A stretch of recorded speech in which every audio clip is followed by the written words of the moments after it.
को ही सुनते हैं, बड़े आनंदित होते हैं। और उन्हीं लीलाओं में एक है माखन चोरी लीला। हाँ? कुछ लोग भगवान कृष्ण की कुछ लीलाओं को सुन करके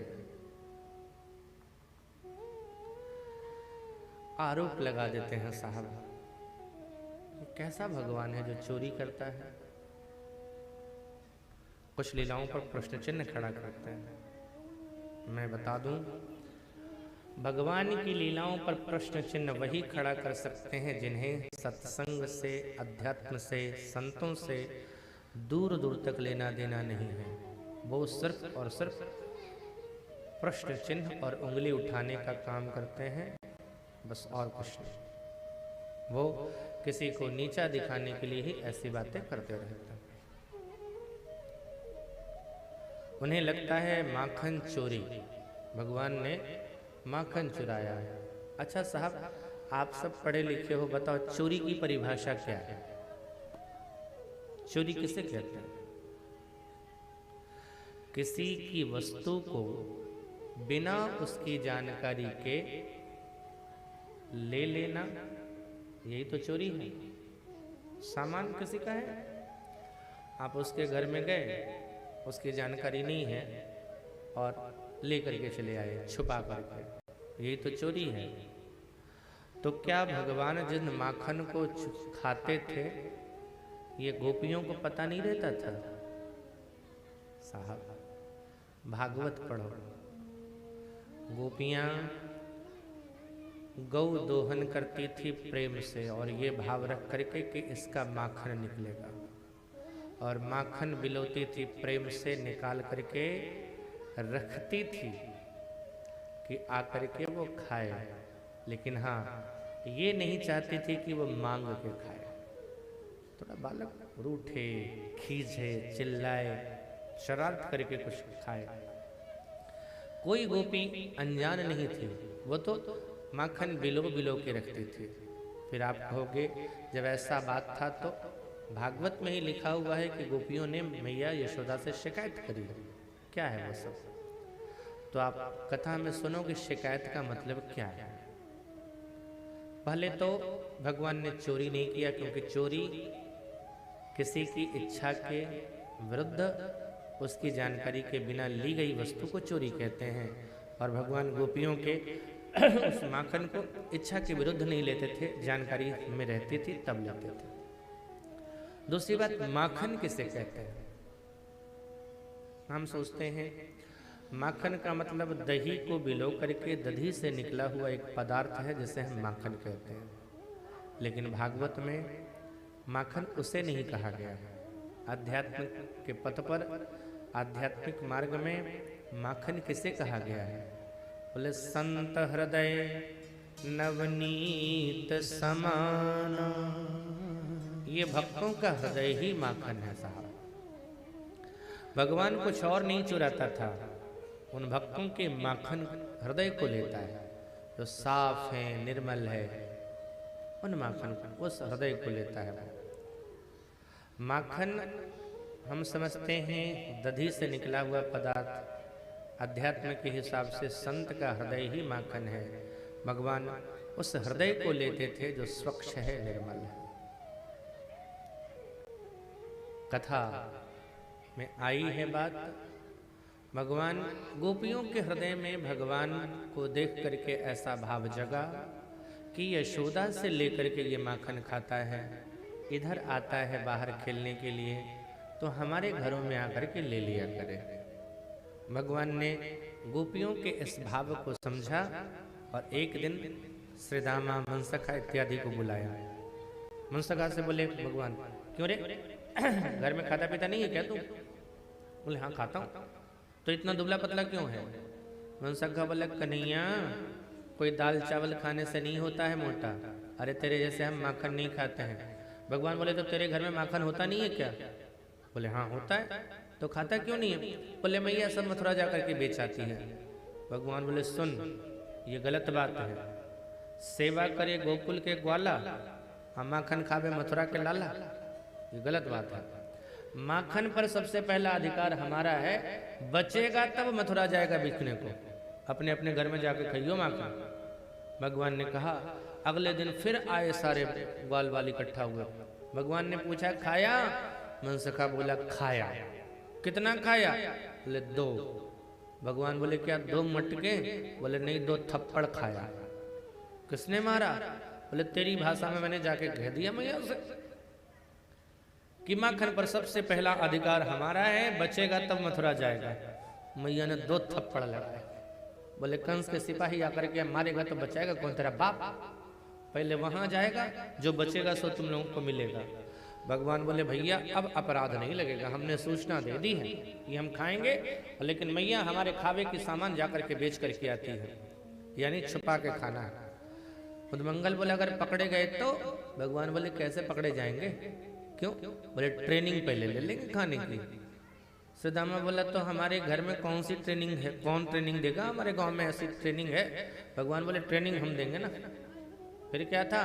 एक विद्यालय की स्थापना हो गई जिसका भवन नहीं था। एक विद्यालय बना दिया गया, नाम रखा गया उसका बाल गोपाल चौर विद्या प्राथमिक पाठशाला, गांव गोकुल, पोस्ट बरसाना, जिला मथुरा, उत्तर प्रदेश। वहां का एड्रेस। अब भगवान ने कुछ बातें सिखाई, होने लगी चोरी। पहले तो गोपियों को लगा ये क्या हो रहा है, लेकिन प्रसन्न हुई। अच्छा हम जो चाहती थी वही हो गया। एक दिन भगवान एक घर से माखन खाते हुए निकले, गोपी ने हाथ पकड़ लिया। ओए इधर आया था तू, इतनी पिटाई लगाऊंगी ना। क्रोध किया, और जैसे ही क्रोध किया, बनावटी क्रोध था, सो डांटा ना। जो डांटा सो भगवान को बहुत बुरा लगा।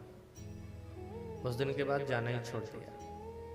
अब अगले दिन गोपियां फिर उसी तरह से प्रतीक्षा करने लगी, माखन मटके लगा करके प्रतीक्षा करने लगी, अब आएगा अब आएगा अब आएगा। लेकिन सुबह से शाम हो गई, भगवान नहीं आए।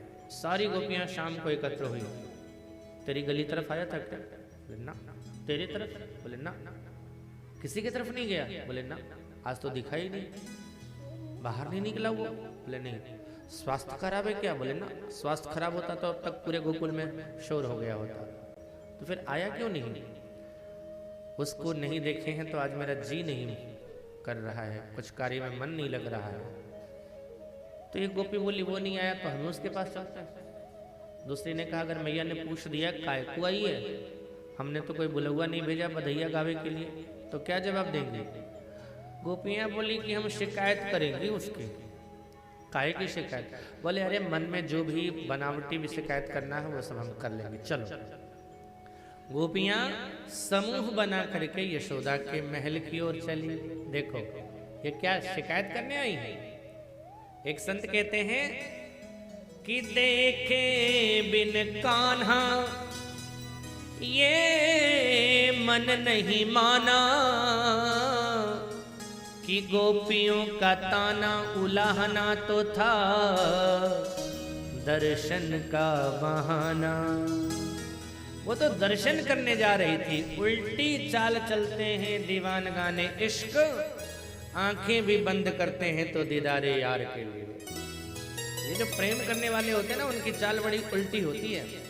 यहाँ दिख रहा है कि जा रही है शिकायत करने, लेकिन था दर्शन करना। पहुंची, अरे ओ यशोदा। यशोदा बोली कहा भाई सखी, ये सारे झुंड की झुंड काहे को चली आई है? मैंने तो कोई आज बुलौआ भी नहीं भेजा। सखियां बोली तेरी बुलौआ पे हम नहीं आई है, तेरे लाला की बधैया गावे। तो काहे को आई है? बोले तेरे लाला की शिकायत करवे को आई है। शिकायत क्या किया मेरे लाला ने? बोले ऐसे नहीं, उसके पीछे बात नहीं करेंगे, पहले उसे बुला, उसके सामने में बात करेंगे जो कहना होगा। अब यशोदा ने बुलाया, कन्हैया। भगवान उधर से आंख मीचते हुए निकले। कहा बात है मैया? मैया बोली ये गोपियां तेरी शिकायत करवे क्यों आई हैं? और जैसे ही भगवान ने सुना शिकायत से मुंह लटक गया। शिकायत करवे क्यों आई है मेरी? बोले हाँ हाँ तेरी। सो भगवान डरते हुए मैया के साड़ी को अपने शरीर से लपेट लिया और इतना मुंह निकाल करके बोले मैंने क्या किया है। यशोदा बोली बता, आ गया तेरे सामने, क्या किया इसने। अच्छा, गोपियों ने जब ये दृश्य देखा कि साड़ी से अपने शरीर को लपेट करके इतना मुंह निकाले, तो सारी गोपियां दर्शन करने लगी। कण कण में तुझे ढूंढा, तेरा पता नहीं, जब तेरा पता मिला अब मेरा पता नहीं। तभी एक गोपी बोली पकड़ी जाएगी चोरी, हम आई हैं, बहाना है, उलाहना, शिकायत है, दर्शन करना है ना, तो एक बात करो, बाकी सब देखते रहो इसको, लेकिन एक बात तो करो, माँ को बातों में तो उलझाओ। एक सखी बोली मैया तो सुन, इसने क्या किया क्या किया इसने। बोले वत्सान मुंचन क्वचिद असमय क्रोश संजात हास। इसने किया क्या है, ये हमारे घर के बछड़ों को खोल देता है। यशोदा बोली क्या क्या करता है। बोले हमारे घर के बछड़े खोलता है। यशोदा बोली बड़ी भाग्यशाली है रे तू। मैं इसे कहती हूँ कि कन्हैया ने एक बछड़ा खोल दियो तो पता है क्या कहता है, तेरे बाप का नौकर हूँ क्या जो बछड़ा खोलूंगा, और तेरे घर में जाकर के बछड़ा खोलता है। गोपियां बोली समय से खोले तब तो, खोलने का समय होता है 5 बजे तो खोलाता है 3 बजे। वत्सान मुंचन क्वचिद असमय, समय पर नहीं खोलता है, असमय से खोलता है। अच्छा, भगवान ये काम करते हैं कि बछड़ों को खोलते हैं, सही करते हैं कि गलत करते हैं, सही है या गलत। आप पता है आप लोग तो कुछ बोलते नहीं हो, ना हाथ उठाते हो ना बोलते हो, खाली चुपचाप रहते हो। भगवान का कार्य ही है बछड़ा खोलना, और आज भी वो बछड़ा ही खोल रहा है, अभी भी बछड़ा खोला उसने। भगवान को कहा गया है भक्त वत्सल, अगर वो वत्सल है तो वत्स कौन है, ये जो ठाकुर जी के जितने भक्त हैं वही वत्स हैं। जैसे बछड़ा खूंटे से बंधा रहता है, भगवान उसे खोलते हैं तो गैया का दूध पीता है, इसी तरह से भक्त सब भी, आप सब भी अपने अपने घरों में संसार के खूंटे से माया मोह की रस्सी से बंधे हुए थे, और आपको भगवान ने खोला, और जब खोल दिया तो आ गए यहाँ, और भागवत रूपी गैया का दूध पी रहे हैं यहाँ पर। ठाकुर जी का काम ही यही है। वरना रात के अगर 9-10 बजे कहा जाए कि चलो कहीं जाके बैठो खाने के लिए लोग चले जाएंगे, लेकिन खाने के लिए नहीं मिलेगा, ऐसे बैठना है, कोई आएगा। लेकिन यहाँ तो कुछ मिल रहा है ना, भोजन नहीं पान हो रहा है, हृदय से तृप्त हो रहा है। गोपियों ने कहा क्वचिद असमय। यशोदा बोली ऐसा करता है, बोले हाँ, तो डांट दे एक बार उसको, उसे क्रोध अच्छा नहीं लगता है। गोपियां बोली मैया उसको डांटने के लिए गुस्सा करना पड़ेगा। ठीक है, तेरे बेटे को हम डांटे, लेकिन उसके लिए गुस्सा करना पड़ेगा। तो यशोदा बोली कर ले गुस्सा। बोले इसको देख करके गुस्सा रहता कहाँ है, क्रोध संजात हास, इसकी हंसी देख करके हमारा गुस्सा चला जाता है। साहब कल भी मैंने निवेदन किया था, अपने जीवन को ऐसा बना करके रखो ना, अपनी चेहरे की हंसी ऐसा बना करके रखो कि कोई क्रोध भी कर रहा है, कोई गुस्सा भी कर रहा है, तो तुम्हारे चेहरे को देख करके उसका गुस्सा भाग जाए। एक पत्नी के ऊपर पति नाराज हुआ, बोला जूता खोल के मारूंगा। पत्नी हंसने लगी और हंसती है, जूता खोल के मारूंगा। पत्नी फिर हंसी और हंसती है, जूता खोल के मारूंगा। 4-5 बार जब उसने कहा जूता खोल के मारूंगा, तो पत्नी हंसते हुए बोली पहले गोड़वा में देख ला जुतवा हको कि नहीं हको, तब खोलना। हंसी आ गई उसको। क्रोध संजात हास। मैया बोली देख नहीं, अगर गुस्सा कर पाती है तो गुस्सा तो करना पड़ेगा, अगर गलत काम करता है तो। दूसरी बोली मैया सुन, इसके तो बछड़े खोलता है, लेकिन मेरे यहाँ क्या करता है, घर में घुस जाता है और जितने माखन है सबको खा जाता है चोरी से। मैया को लगा, गर्गाचार्य जी ने कहा था चोरी करेगा ये, और शिकायतें आनी शुरू हो गई। मैया ने कहा देख सखी, तेरे घर को अगर अपना घर समझ करके चला जाता ना, जितना खाता उससे 2 गुना मुझसे ले लिया था, लेकिन मेरे बेटे को चोर मत कह। सखी बोली ये खुद थोड़े ना खाता है, खुद खाने के बाद इसकी एक मंडली है वो खाते हैं। यशोदा बोली मंडली भी जितनी खावे ना उससे भी 2 गुना ले लिया कर। अरे मैया तू नहीं जानती इसकी मंडली को, तुझे लगता है सिर्फ ग्वाल वाले हैं। सुन, ये खाता है, इसके साथ वाले ग्वाल मंडली खाता है, उसके बाद खाने के बाद ये सीटी बजाता है और सीटी की आवाज सुन करके बंदर आ जाता है। पता नहीं कौन जन्म की दोस्ती है इसकी भाषा समझते हैं सारे बंदर। सीटी बजाते ही बंदर आ जाते हैं और सारे बंदर मिलके खाते हैं और बंदर खाने के बाद फिर सूंघ करके छोड़ देते हैं। और जब बंदर छोड़ते हैं तो ये भी जा करके उठाता है, ये भी सूंघता और कहता है छी, इसमें तो सड़ा हुआ माखन था, और ये कर करके उसे पटक देता है। अब किससे लूं? यशोदा ने कहा ऐसा करता है, अरे सखी अगर ऐसा करता ना तो माखन को छुपा करके रखा कर, दूर रखा कर, ताकि इसके पहुंच से बाहर रहे। एक सखी बोली क्या सोचती हो, मैंने नहीं किया, वो भी किया। मैंने एक बार छींके के ऊपर रखा था माखन की, ये पहुंच नहीं पाया, ये अपनी मंडली के साथ पहुंचा, चारों तरफ इसने खोजा, नहीं मिला। अब जब नहीं मिला तो पता है क्या कहा इसने? बोले जिस घर में मेरे लिए कुछ नहीं है उसको आग लगा दो। मिल जाता है तो खा के आता है और नहीं मिलता है तो आग लगाने की बात करता है। सही बात है साहब, जिस जीवन में भगवान के लिए कुछ नहीं है उसमें आग ही लगा देना चाहिए। बोले आग लगा दो। तभी किसी की नजर पड़ी, बोली हाँ ऊपर है, ये जो माखन है ना ऊपर है। पहुंचेंगे कैसे? फिर क्या करता है, ये एक दूसरे के कंधे पर चढ़ जाता है और चढ़ करके ऊपर से निकाल करके खाता है।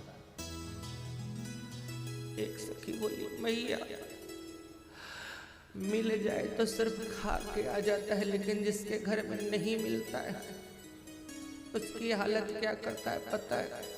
बोले क्या?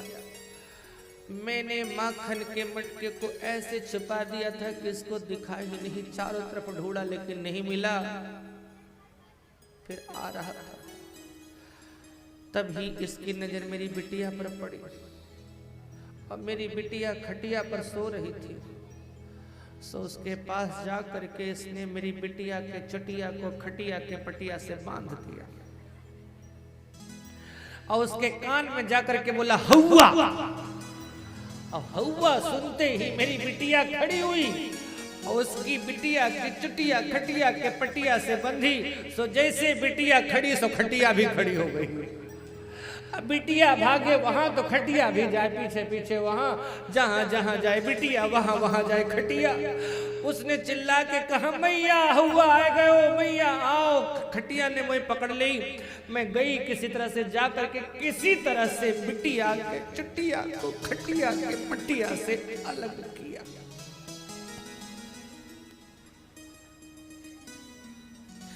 यशोदा गंभीर हो गई, तो ज्यादा बदमाशी कर रहा है। तभी एक सखी बोली मैया मेरे साथ जो घटना हुई मैं क्या बताऊं? बोल दे, तू भी बोल दे तेरे साथ क्या हुआ। बोले मेरे विवाह की वर्षगांठ थी, हमने सत्यनारायण भगवान की पूजा रखी थी, पहुंच गया सुबह। ए सखी पंजीरी दे। मैंने कहा सत्यनारायण की पूजा होने देना, बाकी बात पंजीरी ले ली। बोले नहीं देगी? बोले ना। अच्छा ठीक। पता नहीं कहाँ से जा करके 2 कुत्ता के पिल्ला उठा ले आया और सत्यनारायण को हटा करके कुत्ता के पिल्ला रख दिया उस जगह पर।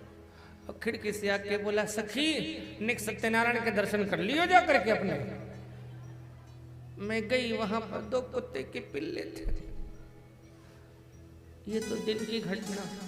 रात में हम लोग पूजा करके सबको खिला पिला के सो गए थे। अब ये किधर से घुसा पता नहीं चला। हम लोग सो रहे थे, थके हुए थे, सो मेरी चुटिया निकाली, अब पति की दाढ़ी दोनों को बांध दिया। रात के 1 बजे मुझे प्यास लगी, मैं उठी पानी पीने के लिए। और जब मैं उठी तो मेरी चुटिया तो बंधी हुई, तो मेरी चुटिया खींची। मैंने सोचा मैं उठ करके जा रही हूँ तो पति चोटी खींच के कह रहे हैं कहाँ जा रही हो? तो मैंने कहा अजी क्या कर रहे हो, छोड़ो। अच्छा उधर पति की दाढ़ी खींच रही थी, उन्हें दर्द हो गए सो अलग से। वो कहते अरे क्या कर रही हो, छोड़ो। मैं कहती अजी छोड़ दो, वो कहते अरे छोड़ दो। मैं कहती अजी छोड़ो ना, वो कहते अरे छोड़ो ना। किसी तरह प्रकाश जला करके देखा तो मेरी चुटिया पति की दाढ़ी से बंधी थी। बहुत मुश्किल से खोला, खोलने में ही पति की आधी दाढ़ी खुल गई।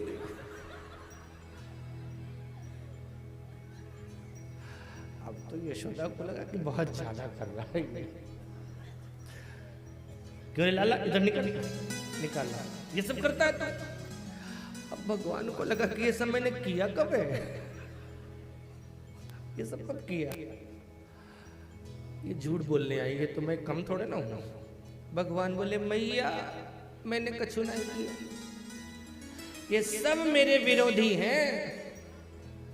यशोदा बोली तेरा विरोध क्यों करे। सुन मैया, इस गांव में बहुत लड़की वाले रिश्ता लेकर के आते हैं और खोजते हैं कि सुंदर लड़का कौन है।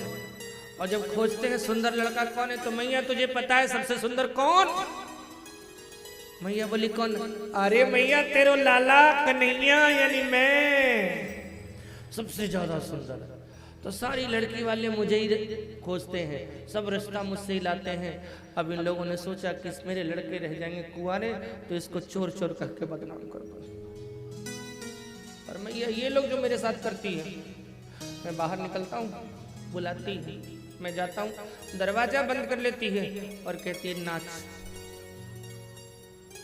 मैया यशोदा का बेटा कोई नचनिया है जो इनके आगे नाच। मैं जब कहता हूँ नहीं नाचूंगो तो कहती है नाच नहीं तो चीखूंगी, चोर कहूंगी, चोर चोर करके बदनाम। मैया चोर कहलाने के डर से नाचता हूँ। नाचते नाचते मेरे पांव दुख जाते हैं। मैं कहता हूँ सखी कुछ पिला दे। 1 सप्ताह का पुराना खट्टा छाछ पिलाती है और कहती है नाच। शेष महेश गणेश दिनेश सुरेश हूँ जाही निरंतर ध्यावे। जाही अनादि अखंड अनंत अछेद अभेद सुवेद बतावे। शारद से सुख व्यास रटे पचिहारे तो पुनि पार न पावे। ताही अहिरे की छोहरिया छछिया भरी छाछ पे नाच नचावे। ताही अहिरे की छोहरिया छछिया भरी छाछ पे नाच नचावे। मैया को लगा कि जो मेरा बेटा कह रहा है वही सही है। देख सकी अगर मेरा बेटा ऐसा करता है किसी दिन रंगे हाथ पकड़ के लेके आ तब मैं मानूंगी, ऐसा नहीं मानूंगी। ऐसे नित्य नवीन लीला से भगवान ब्रजवासियों को और माँ को आनंदित कर रहे हैं। आइए अब हम कथा के माध्यम से तो हमने श्रवण कर लिया माखन की चोरी। अब ये सब टंगे हुए हैं तो मतलब है कि चोर आने वाला है। तो थोड़ा सा हम सब झांकी के माध्यम से भी दर्शन कर रहे हैं।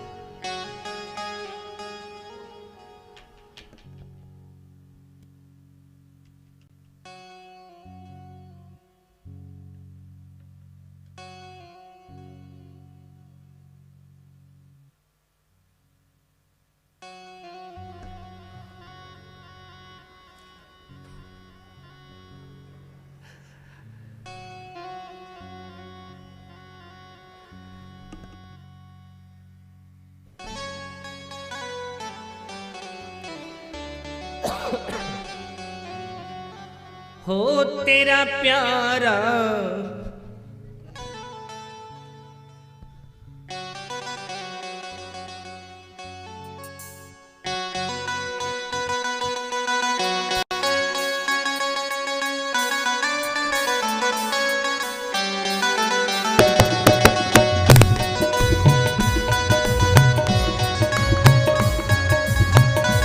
दोनों हाथ से ताली से बजाते हुए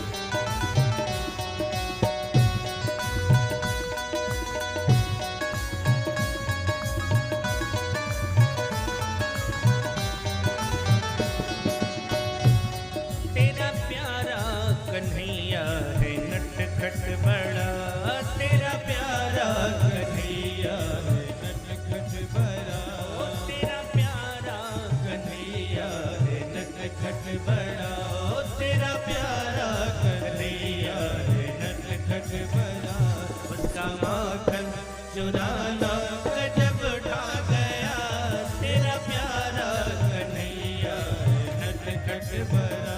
उसका माखन चुराना गजब ढा गया तेरा प्यारा कन्हैया नटखट भरा।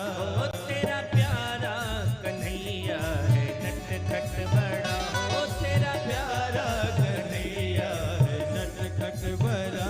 उसका माखन चुराना गजब ढा गया तेरा प्यारा कन्हैया नटखट भरा। एक बार दोनों हाथ उठा करके कन्हैया के साथ अपने ग्वाल बाल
नटखट पर दिखता है बिल्कुल भला, वो नटखट पर दिखता है बिल्कुल भला, वो नटखट पर दिखता है बिल्कुल भला, वो नटखट पर दिखता है बिल्कुल भला।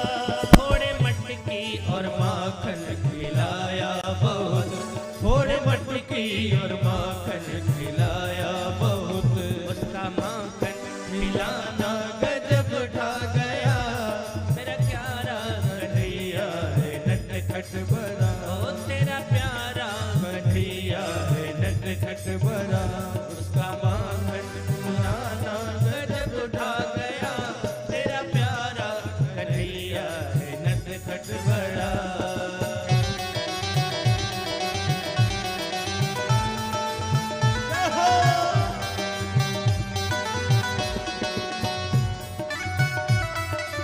आपके हाथ गिरे हैं, ऐसे नहीं, दोनों हाथ ऊपर उठा के।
लेकर वो ब्रजते चला, संग में गोप को, संग में गोप को, संग में गोप को लेकर वो ब्रजते चला। वो नटखट पर दिखता है बिल्कुल भला, वो नटखट पर दिखता है बिल्कुल भला, संग में गोप को लेकर वो ब्रजते चला। नटखट पर दिखता है बिल्कुल भला, वो नटखट पर दिखता है बिल्कुल भला। भोरे मटकी और माखन खिलाया बहुत, भोरे मटकी और माखन खिलाया बहुत, उसका माखन खिलाना गजब ढा गया। भोरे मटकी और माखन खिलाया बहुत, उसका माखन खिलाना गजब ढा गया। तेरा प्यारा कन्हैया है नटखट बड़ा, तेरा प्यारा कन्हैया है नटखट बड़ा, उसका माखन खिलाना गजब ढा गया।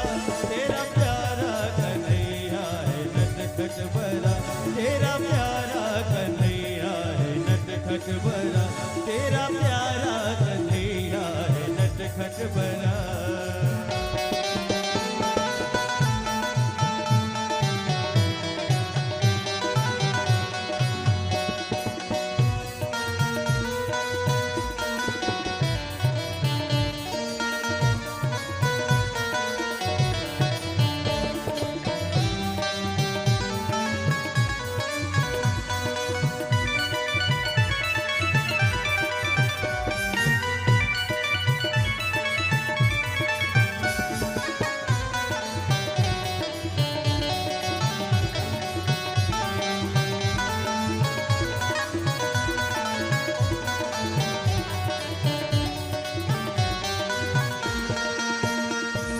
गोपी सखी को वो पागल किया, संग में गोपी, संग में गोपी, संग में गोपी सखी को वो पागल किया। अपनी तिरछी नजरिया से घायल किया, अपनी तिरछी नजरिया से घायल किया। संग में गोपी सखी को वो पागल किया, अपनी तिरछी नजरिया से घायल किया, अपनी तिरछी नजरिया से घायल किया। सबके दिल को चुराया मगर प्यारे से, सबके दिल को, सबके दिल को चुराया मगर प्यारे से, उसका दिल का चुराना गजब ढा गया। तेरा प्यारा कन्हैया है नटखट बड़ा, तेरा प्यारा कन्हैया है नटखट बड़ा, उसका माखन चुराना गजब ढा गया। तेरा प्यारा कन्हैया है नटखट बड़ा, ओ तेरा प्यारा कन्हैया है नटखट बड़ा, उसका माखन चुराना गजब ढा गया। तेरा प्यारा कन्हैया है नटखट बड़ा, ओ तेरा प्यारा कन्हैया है नटखट बड़ा, तेरा प्यारा कन्हैया है नटखट बड़ा, तेरा प्यारा कन्हैया है नटखट बड़ा। बोलिए माखन चोर सरकार की जय। जयकारा तो जोर से लगा लो आप लोग। बोलिए माखन चोर सरकार की।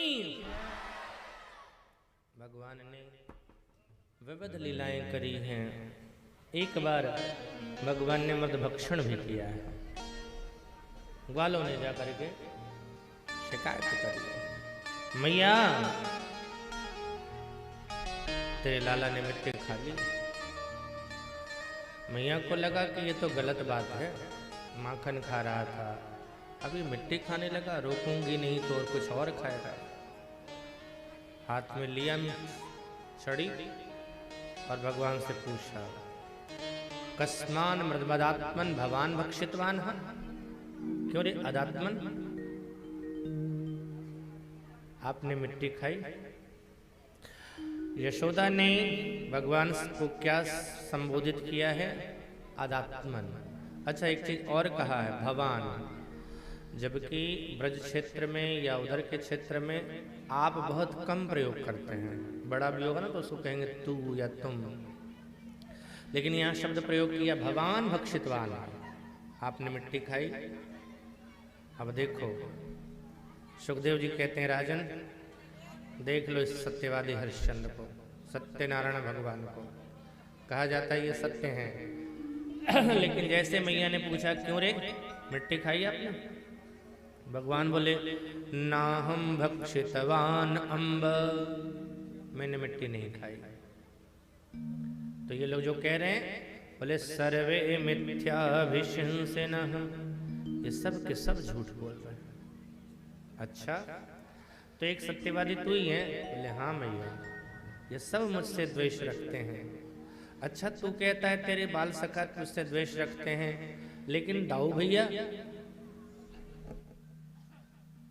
वो जो तेरा भाई है वो भी तो कह रहा है वदंती तावका हेते कुमारास्ते अग्रजोप्यम, वो भी तो कह रहा है कि तूने मिट्टी खाई है। भगवान बोले अच्छा, दाऊ भैया ने भी कहा है। भगवान उनके पास गए, भैया आपने मैया से कही है मैंने मिट्टी खाई है? बोले हाँ खाई तो है। तो आप कह दोगे? हाँ कहूँगो। बोले ठीक है आप भी कहना मैं भी कहूँगो। दाऊ ने इतने बड़े भांग को गोलो खाया। अब दाऊ जी को लगा इसकी पिटाई तो कम लगेगी, ज्यादा मेरी लगेगी। भगवान आके फिर मैया से बोले पूछ ले मैया मैंने मिट्टी खाई? दाऊ जी से जाकर के फिर पूछा क्यों दाऊ सच सच बताइए ने मिट्टी खाई है? दाऊ जी ने कहा मैया मेरे सामने तो नहीं खाई होगी, बाद में खाई होगी तो मैं पता नहीं। मैया बोली अच्छा, अभी तो तू कह रहा था खाई है, अब यानी जाकर के तेरे कान में कहा कही है जो तूने बात बदल दी है। भगवान बोले मैया तुम पे विश्वास नहीं होवे ना तो मेरी मुख को देख ले, समक्ष पश्य में मुखम, मेरे मुख को देख ले। सुदामा बोला अभी तक मिट्टी तेरे मुंह में होगी, पेट में पधार गई होगी। भगवान ने बोले कुछ तो होगी, तनिक भी दिख जावे। यशोदा बोली हाँ खोल मुंह खोल। छड़ी मैया के हाथ में, भगवान ने मुंह खोला। अब ऐश्वर्य शक्ति को लगा कि माँ के हाथ में सांटी और ठाकुर जी के मुंह में तो है माटी, और कहीं दिखाई पड़ गया ना माटी तो पड़ेगी इनको साटी। सो ऐश्वर्य ने पूरा ऐश्वर्य ही दिखा दिया। खोला था मुंह मिट्टी देखने के लिए, लेकिन पूरा ब्रह्मांड दिखा दिया, 14 भुवन दिखा दिया। पृथ्वी में वो गोकुल नंद महल के अंदर फिर से यशोदा और कृष्ण, और उसके मुंह में भी पूरा ब्रह्मांड। यशोदा को लगा हे भगवान ये तो भगवान है, मैंने इसको छड़ी दिखाई कितना पाप लगेगा। अब भगवान ने देखा कि मैया का चेहरा विस्मय बनता है। सो ऐश्वर्य से पूछा तुमने कुछ किया? बोले हाँ किया। क्या? बोले सब सच सच दिखा दिया। भगवान बोले अब तो मैया मुझे भगवान बना करके अलमारी में बंद करेगी। ये सब नहीं, जो तूने दिखाया सब भुलवा दे। सब भुलवा दिया। भगवान ने फिर पूछा मैया बताओ तूने मेरे मुंह में क्या देखी है? यशोदा बोली रे लाला मेरी आंखें बूढ़ी हो गई है, पता नहीं कहाँ देख रही है, तेरे मुंह में अलाय बलाय मैं दिखाई पड़े। अरे मैया मैं तो कह रहा हूँ मैंने कछू नहीं खाया। ऐसे लीला कर रहे हैं भगवान। एक दिन फल बेचने वाली आई, भगवान ने उससे भी उपहार दिया था, फल लिया, फल उससे अन्न दिया, लेकिन वो रत्न में परिवर्तित हो गए। एक दिन भगवान ने माट मटके फोड़ दिए, मैया ने ऊखल में बांध दिया। भगवान यमलार्जुन का उद्धार करते हैं। जब ये सारा दृश्य नंद बाबा ने देखा कि तो कहने लगे जब से गोकुल में आया है कन्हैया उत्पात हो रहा है, पता नहीं क्या है, लगता है इसके लिए उपयुक्त ये जगह नहीं है, हम जगह बदल देंगे। कहाँ जाएंगे तो देख कर के आए। यहाँ से थोड़ी ही दूर पर एक वन है। कौन सा वन? बोले वनम वृंदावनम नामम पशव्यम नवकाननम गोप गोपी गवाशव्यम पुण्याद्रितृणवीरुधम। भगवान को लेकर के नंद बाबा उपनंद गांव के सारे लोग गोकुल से चल करके वृंदावन आ गए। वृंदावनम सर्व प्रविश्य संप्रविश्य सर्वकाल सुखावहम तत्र चक्रोर्व्रजावासम शक्तैर अर्धचंद्रवत, अर्धचंद्राकार में अपनी अपनी बैलगाड़ियों को लगाया और वहीं पर बस गए। साहब वृंदावन का तात्पर्य है तुलसी का वन, तुलसी माने भक्ति। अब ठाकुर जी भक्ति के वन में आ गए जहाँ नित्य विराजते हैं। हम लोग भी भक्त भी भावना के अनुसार यही तो कहते हैं कि ठाकुर